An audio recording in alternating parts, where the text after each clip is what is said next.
everyone. Welcome to the farm.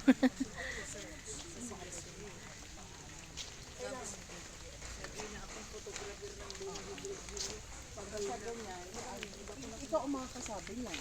Kasi simula nung ma-acquire mo, gaano ba kabilis? Given na pare-pareho naman, di ba sir, may marami kang colonies.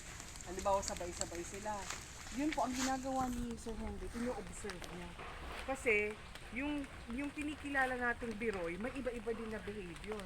Meron yung masipag, yung sinasabi mo, at meron hindi ganon. May tamad talaga. Oh, may tamad. Tapos meron din na paglapit mong ganon, umaatake na kagad. Meron naman ngayon kasi talagang hindi sila masyado kasi umulan. Pero Pag mainit po. meron naman po na lumapit ka na pero hindi ganun ka ka-aggressive.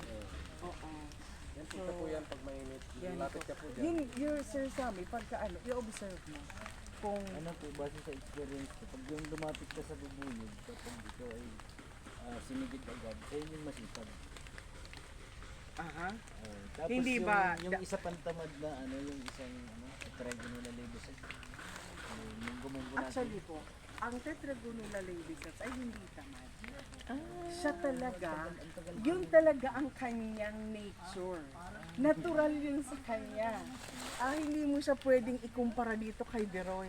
Kasi magkaiba sila ng species. Hindi po sila tamad. Tagal niyang mag-fix Oo. Pero malaki ang mga Matagal- honeypot Even niya. ang sapiens, yung Tetragonula sapiens, na isa ding klase ng munggo-munggo.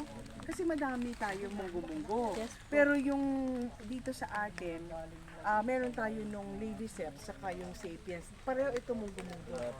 Mabagal talaga yun mag-develop. Hindi katulad ng Hindi kagaya ng Biroy. Pero maraming honey. Ah. Doc, ano po yung mga Kasi honeypot yung nila? kanyang honeypot ng Ladyceps ay bigger kaysa Bigger dito din. sa Opo. Biroy. Yes Oo. po. Pero mabagal. Mabagal siya. Kailangan namin patay na. Ang pala, okay pa, active pa sila. Dito po sa Pilipinas, base doon sa latest, yung tinanggap ko for my PhD dissertation,